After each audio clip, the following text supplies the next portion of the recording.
Hello guys, welcome back to my channel. Today topic is World Bank. Guys, world bank की बात करने से पहले हम बात करेंगे इंटरनेशनल ट्रेड के बारे में। गाइज, इंटरनेशनल ट्रेड का जो मेन बेस है, मेन पिलर या जिसको कि प्रमोट करने का जो काम करते हैं मीन्स इंटरनेशनल ट्रेड को, वो वर्ल्ड बैंक, आईएमएफ और वर्ल्ड ट्रेड ऑर्गेनाइजेशन, ये तीन बॉडीज हैं जो इंटरनेशनल ट्रेड को एक्सिलरेट करने का काम करती हैं।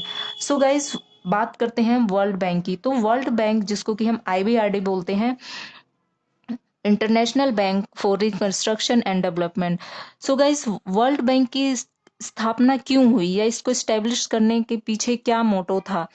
सो गाइस, अब बात करते हैं कि आपको पता है कि वर्ल्ड वार सेकंड, जो कि 1939 टू 1945 के बीच चला था, इस दौरान बहुत सारी कंट्रीज की इकोनॉमिक कंडीशन बहुत ज़्यादा खराब हो गई थी, क्योंकि वार की वजह से ह्यूमन बींग तो मारे गए थे, साथ ही साथ बहुत सारा एसेट्स भी नष्ट हो गया था उस वार की वजह से।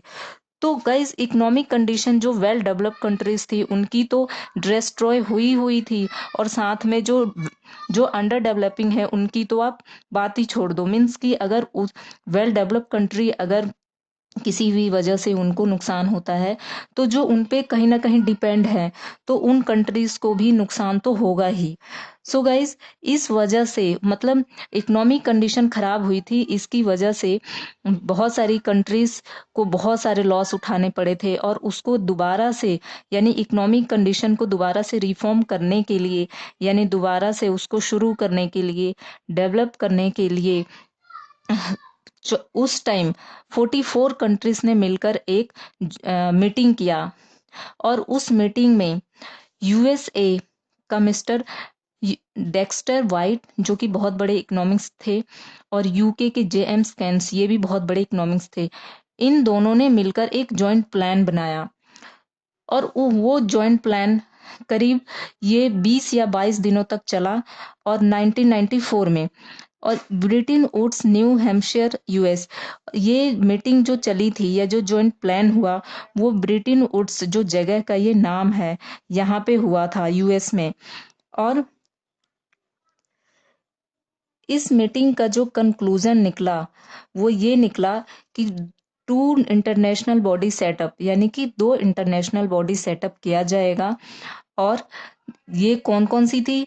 आईबीआरडी, जिसको कि वर्ल्ड बैंक बोलते हैं, और second IMF, international monetary fund, जिसको बारे में मैं आपको बाद में बताऊंगी नेक्स्ट वीडियो में।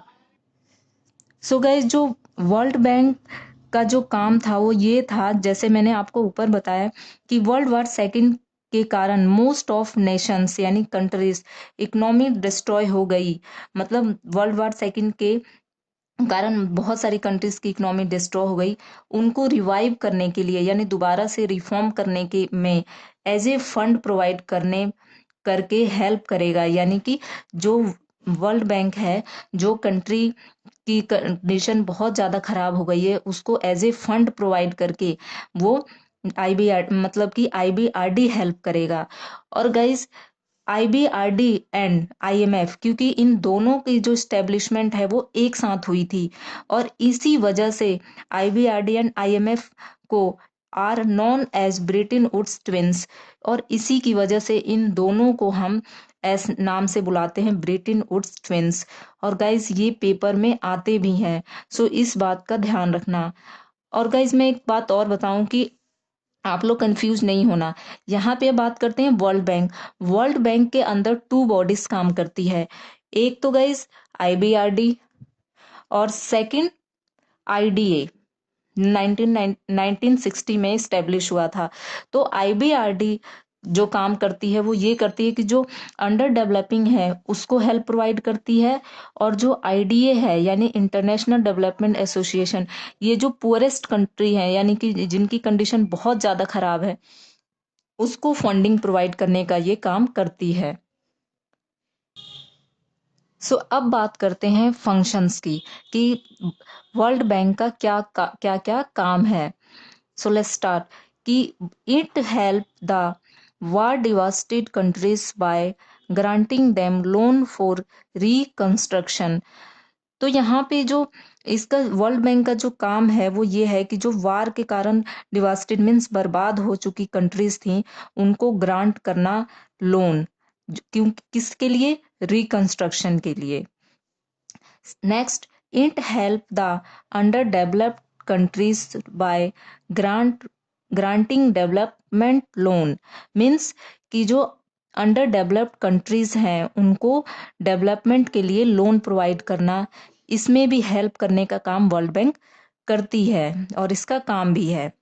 World bank provides economic, monetary and technical advice to the member countries for any of their project, means जो वर्ल्ड बैंक की जो मेंबर कंट्रीज हैं उनको वो अगर किसी भी इकोनॉमिक या मॉनेटरी या टेक्निकल एडवाइस के लिए या कोई मॉनेटरी प्रोजेक्ट है उसके लिए या कोई इकोनॉमिक प्रोजेक्ट है उसके लिए अगर वो मेंबर कंट्री हैं वो अगर वर्ल्ड बैंक के पास जाती है तो वो उसको एडवाइस भी देती है और उसके साथ साथ उनको फाइनेंशियली हेल्प भी करती है।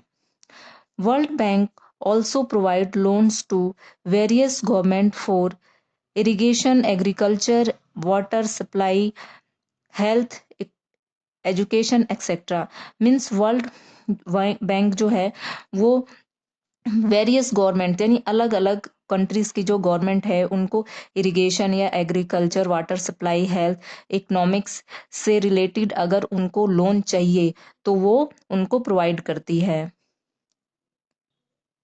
अब बात करते हैं ऑब्जेक्टिव्स का ऑफ वर्ल्ड बैंक, मीन्स की मेन उद्देश्य क्या है कि मतलब किस वजह से वर्ल्ड बैंक स्टेब्लिश हुआ। तो गाइज ये मैंने आपको पहले बता चुकी हूँ और एक बार मैं और हम देख लेते हैं।